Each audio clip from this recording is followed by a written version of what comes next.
So, kamusta po mga ka-Streetwise? Ako po si Takero Miyamoto at welcome po sa aking munting channel. So, mga kababayan, no, si pag-usapan natin si Bato. Oo. Kasi mukhang lumilit lalo yung mundo ni Bato de la Rosa. Especially nga po no, na mukhang merong gagawin tong PNP sa pamumuno nga po ni PNP Chief Nartates. No, at posible itong magamit para po mahuli si Bato de la Rosa. So pag-usapan natin 'to, no. So una ito, nakalagay ito dito, no, from Billionaire News Channel. Sabi dito, De La Rosa may surface if Supreme Court blocks ICC warrant. Sabi nga po ni Toron. Oo. Ay, Toron!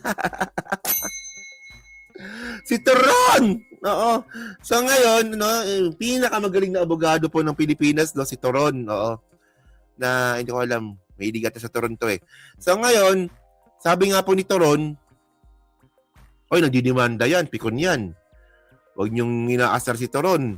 Nagdidemanda ng vlogger yan.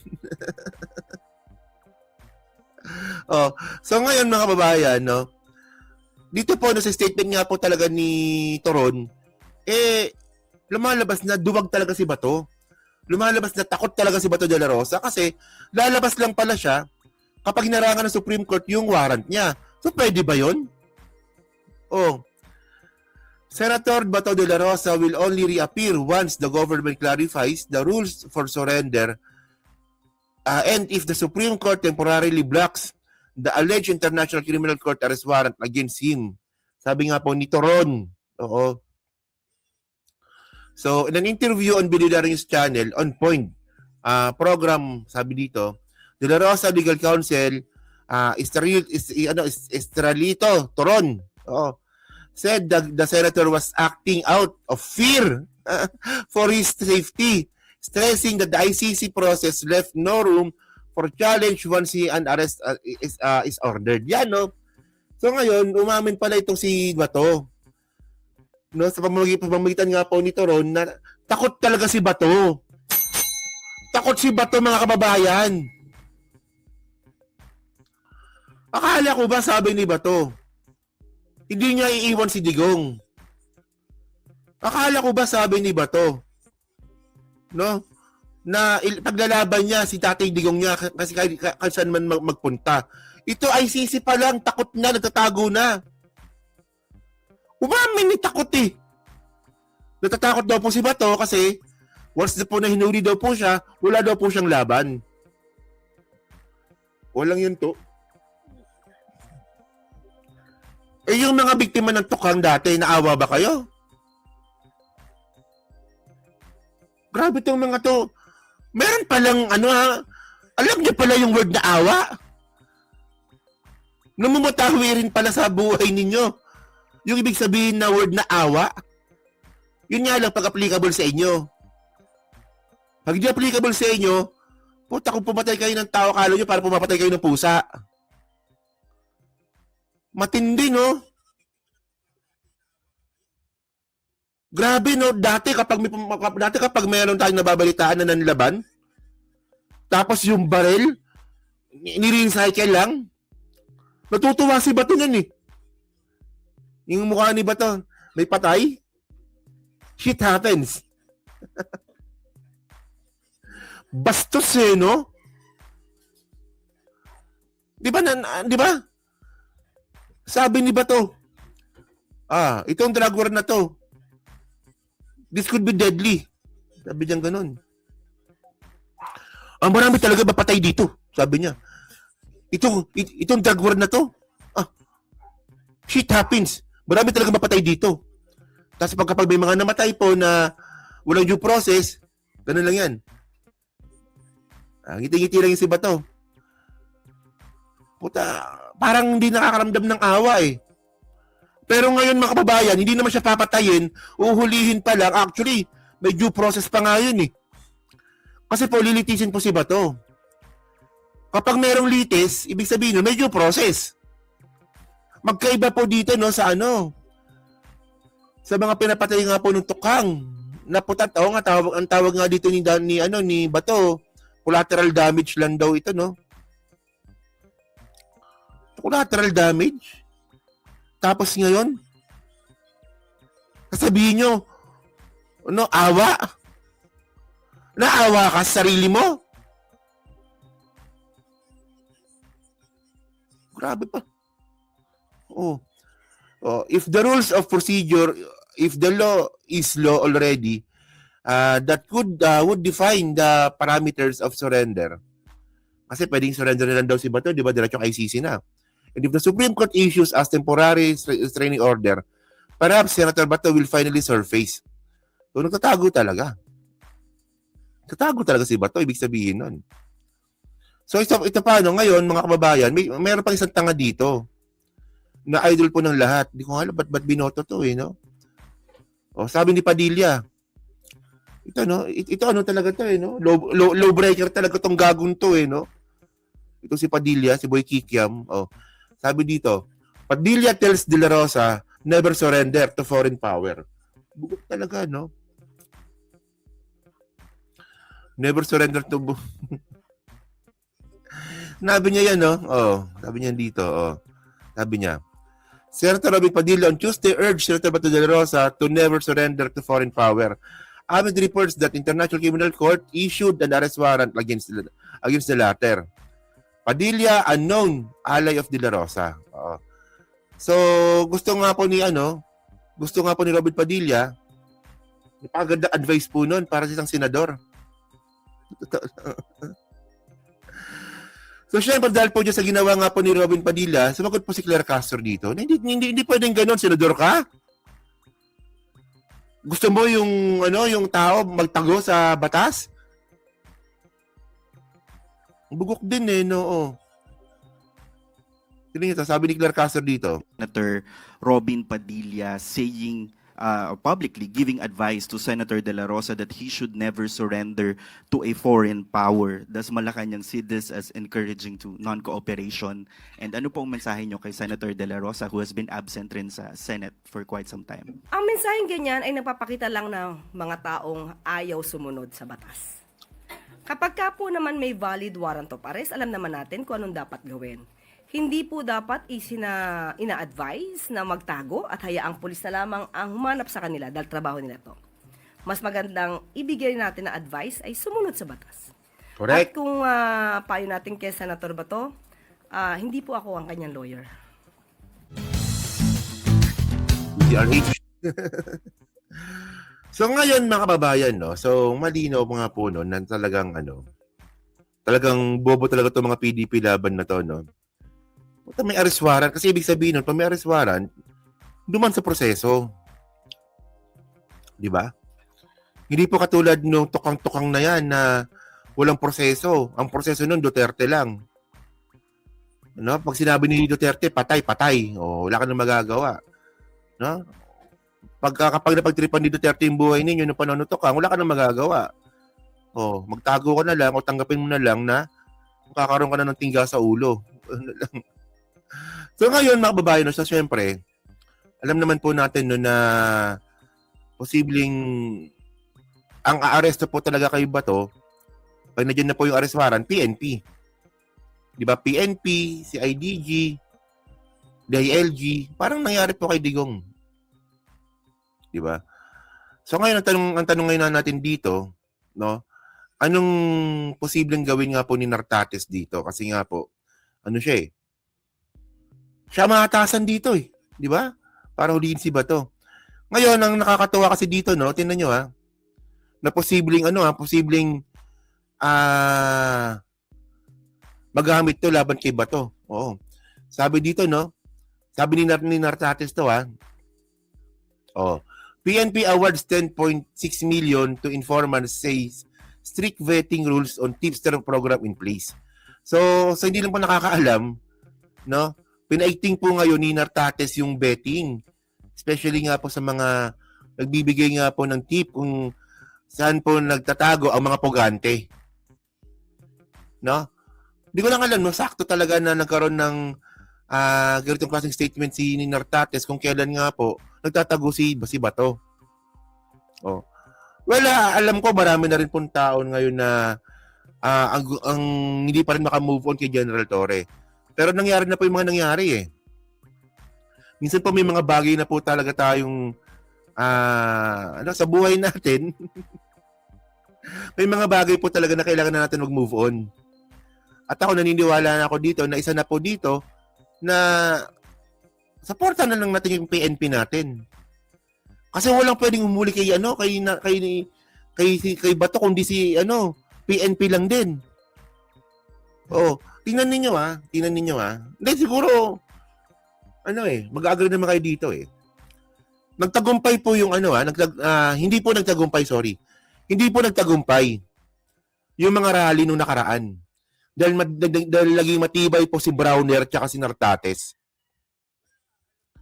Di ba? Tingnan nyo, sinisigaw ngayon nila Pulong. Tingnan nyo, yung sinisigaw ngayon nila Sara. Yung sinisigaw ng Maisog ngayon. No, na PNP. Ganun pa sila. AFP. Kung para sa bayan kayo, tumalikod na kayo kay Bangag. Diba? Ganyan sila eh. Ganyan sila. Oh. Nakinig ba si Nakinig ba si Browner? Nakinig ba si Nartates? Di ba hindi? Nung nagsalita pa kami PNP, sabi ng PNP, kami po ay may nananatiling nakasuporta sa administrasyon po na to dahil ito po ang aming constitutional mandate. O, wala, basag. Basag na basag dito yung ano ito? Hingi ng aso. Basag na basag dito yung mga maisog-maisog. O, di ba? O. So ngayon, sabi ngayon ni Nartates, yun nyo PNP General, PNP Chief Nartates presents the cash reward to informant during the ceremony at Camp Crame. So nagbibigay siya ngayon ng reward. No, doon po sa 21 sa mga informant kasi nga po nahuli nga po yung mga pugante. The Philippine National Police has been observing strict vetting policy on the reward system. Ito yung magandang reward system for wanted criminals and a bid to ensure that the information relayed by the public actually translate into real operation result. Alam mo si Nartates tahimik lang pero nagtatrabaho po yan. Tingnan nyo sabi ni Nartates ngayon, no? Mas matibay sila, mas matindi po ngayon yung kanilang reward system. Hindi po katulad ng reward system po ni Indigong na magpapatayin ng di umanong adik na walang due process. Ito malupit tong ginawa ni Nartates. Magkakaroon siya ng reward system para makabit po yung hustisya. Ito po, may due process po ito. At tandaan natin mga kababayan, tulad yung sinabi ko nga kanina, yung arrest warrant po ni Bato de la Rosa, parte din po ng due process yun. Kapag si Bato po nagtago, ibig sabihin nun, si Bato pugante na. Tinatakasan po ni Bato de la Rosa yung due process ng Pilipinas. So ngayon, magkakaroon po ito ng malaking chance nga po na magamit yung programa ni Nartates para mas mapadali po yung pagpapa-aresto nga po kay Bato. O yan Ngayon, pag lumabas po ngayon, yung arrest warrant po ni Bato de la Rosa, at alam nyo kung nansan po siya, yan. Makapag-ugnayan po kayo sa PNP. May reward system po na mangyayari dito. Di ba? Bakit? Hindi, normal yan Normal naman, normal naman yan Bakit kailangan ng reward system? Ibig sabihin, mahina ang intelligence ng PNP. May reward system naman Illegal ba yung reward system? Illegal ba yon? Hindi naman illegal yun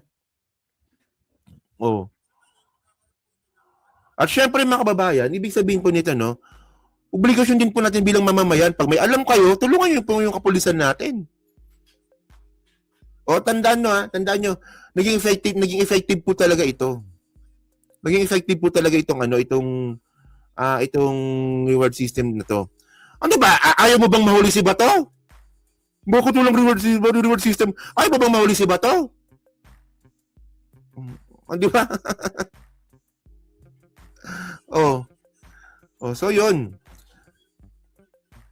So syempre, hindi naman ibig sabihin naaasa na lang po sa reward system. Siyempre, meron naman po intel yung yung mga police. Para namang hindi tayo dito eh. Kailangan pa ba talaga explain talaga na ganun? Di ba? Sinabi ko ba na si Bato hulihin yan, aasa na lang sa reward system yung police. Di naman sinabing ganun isa yun sa mga options. No? May intel, di ba? May mga information yan sa labas. At syempre, may reward system.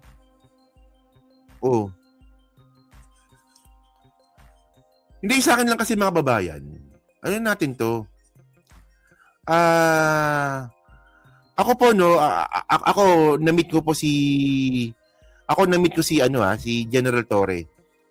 Ilang beses, 3 beses ko ata siya na-meet. 3 beses.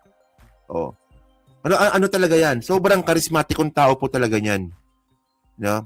Sobrang karismatikong tao po talaga yan ni General Torre. Oo. So, syempre, nangyari na po yung mga nangyari. Hindi naman kasi pwede na hindi tayo mag-move on. Kasi tinan ninyo ito ako gusto ko si General Torre talaga. Gusto ko siya. Nakita ko nga po talaga na pag may mga rally, may mga tao po talaga na gusto na nga siya maging presidente. Oo. Pero tandaan po natin dumaan po talaga sa pagkakataon na kailangan mamili ng presidente. So, Rimulya ba o Torre? Ganun nangyari umabot po sa punto na mamili ka. O Rimulya ba o Torre? Kasi po, ang point dito mga kababayan, si General Torre, pag natapos na po yung termino ni PBBM, tapos na rin po si Torre. Tapos na si Torre. Kasi appointee po siya ng presidente. Si Rimulya mga kababayan, ito politically wise lang ito Si Rimulya, pag yan, nakaupo yan bilang ombudsman, kasi hindi pa naman ombudsman si Rimulya nun Pag napaupo po bilang ombudsman si Rimulya, tapos na po ang termino ni PBBM, ombudsman pa rin po si Rimulya. Nakuha niyo yung point ko? So, paano pag si Sara naging presidente nun? Anong magagawa ni Torre? Wala. Kasi kasabay po ni Torre, kasabay po ng pag-exit ni PBBM, exit na rin po si Torre. Samantalang itong si Rimulya, si Boying Rimulya, pagtapos na po yung presidente sa termino niya, andyan pa rin si Rimulya sa ombudsman. So, hindi po magkakaroon ng pagkakataon kung sakali man na hindi nakaalyado ni PBBM yung presidente nun, andyan pa rin si Rimulya.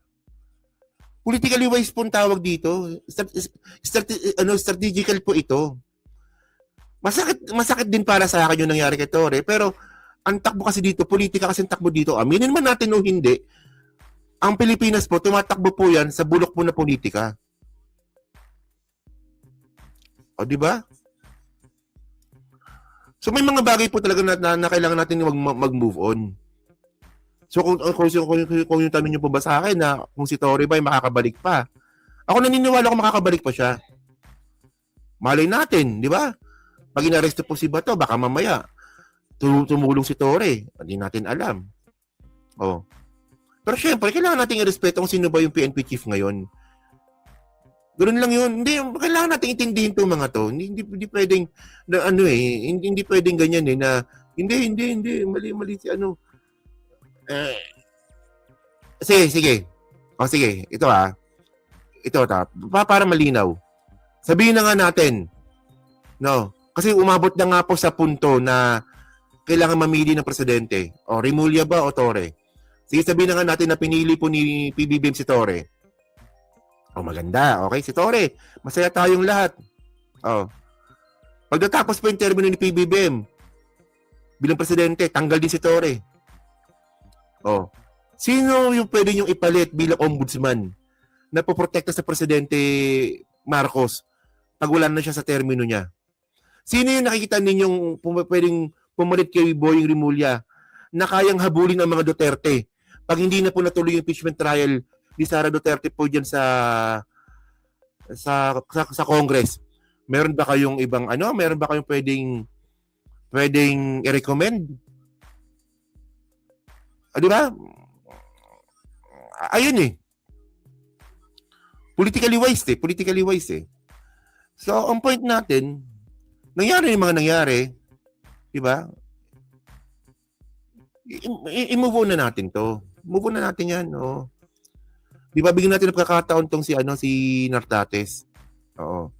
So ngayon, nag-e-effort si Nartates, nakita niyo naman nag-e-effort siya na isang itong magandang proyekto, itong reward system. Takeru. Oo. Oh. Si IDG. Ay mali, si IDG. Ang ibig kong sabihin. Takeru. Pero ng taong bayan yan eh. Yang ginagamit sa reward system eh. So hindi kayo pabor doon. Ganun ba? Diba? So,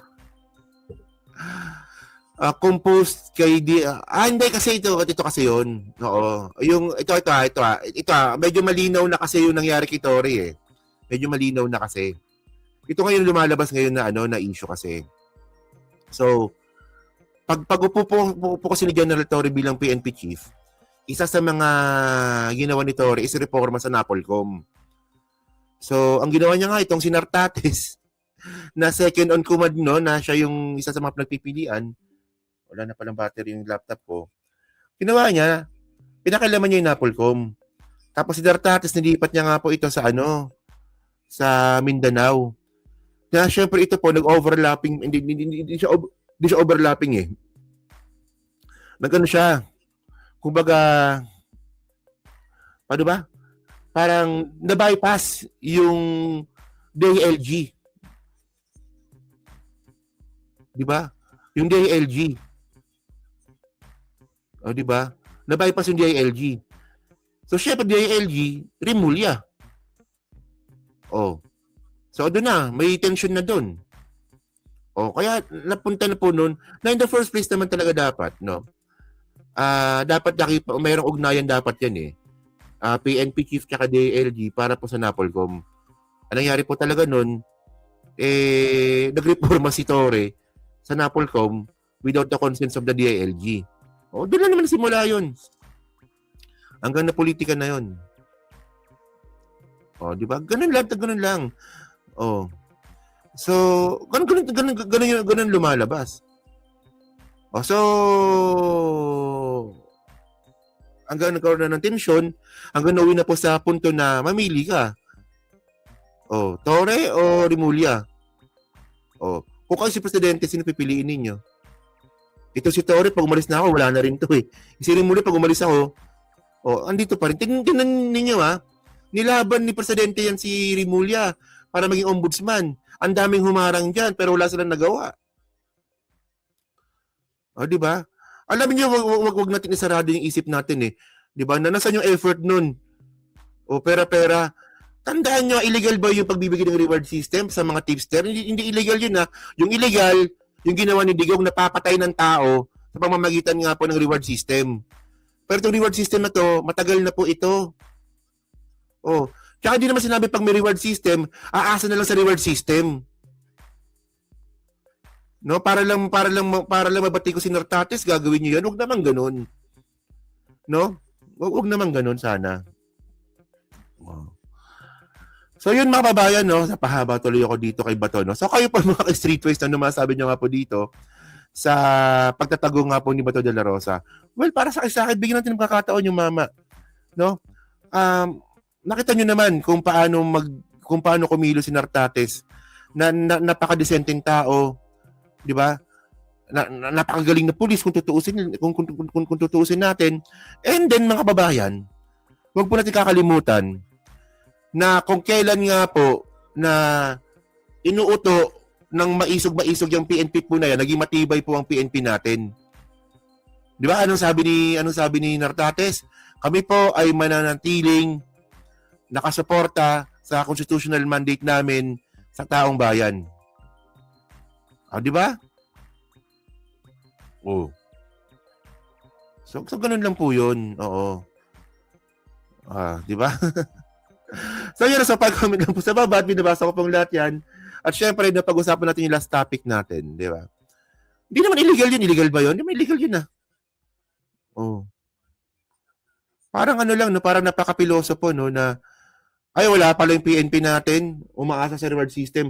Bakit sinabi ko ba sa reward system lang ba aasa yung police? Oh, parang naman napaka-pilosopo naman. Huwag natin sarado yung utak natin, ha? Huwag ganun. Oh. Kasi pag ganyan tayo, no, wala tayong pinagkaiba sa mga DDS. So, kailangan po, no, pag tayo po political observer tayo, di ba? Dapat po, pag political observer po tayo, dapat po, open po yung ano natin, yung mindset natin na kumikilos po yung mga politician po na yan bilang isang politiko din. Ganon. Mga tao lang din po yung mga yan. Di ba? Si Lady Bulb TV, di ba? Nandiyan yan eh. Okay. So yan, so thank you mga kababayan, no, diyan po no sa nanood po sa atin from the start hanggang matapos. So ngayon, no, yan, no, 'di ba parang ganyan, no? Ganyan na tayo, move on din tayo. Oo. O ngayon kung ma-appoint si Torre, magpalakpakan tayo kung ma-appoint si Torre. Oh, kung tatabong si Torre bilang senador, iboto natin. I-endorse natin 'yan, ha. Pag si Torre tumabong senador, i-endorse natin 'yan. O deserve niya po 'yon. Oo, naniniwala po ako doon. Oo. Pero may mga bagay po talagang tayo na kailangan natin i-move on. Oo, move on na tayo. 'Di ba? Ayun ang unang ano ba 'yun? Unang way para umusad ang Pilipinas. Move on din.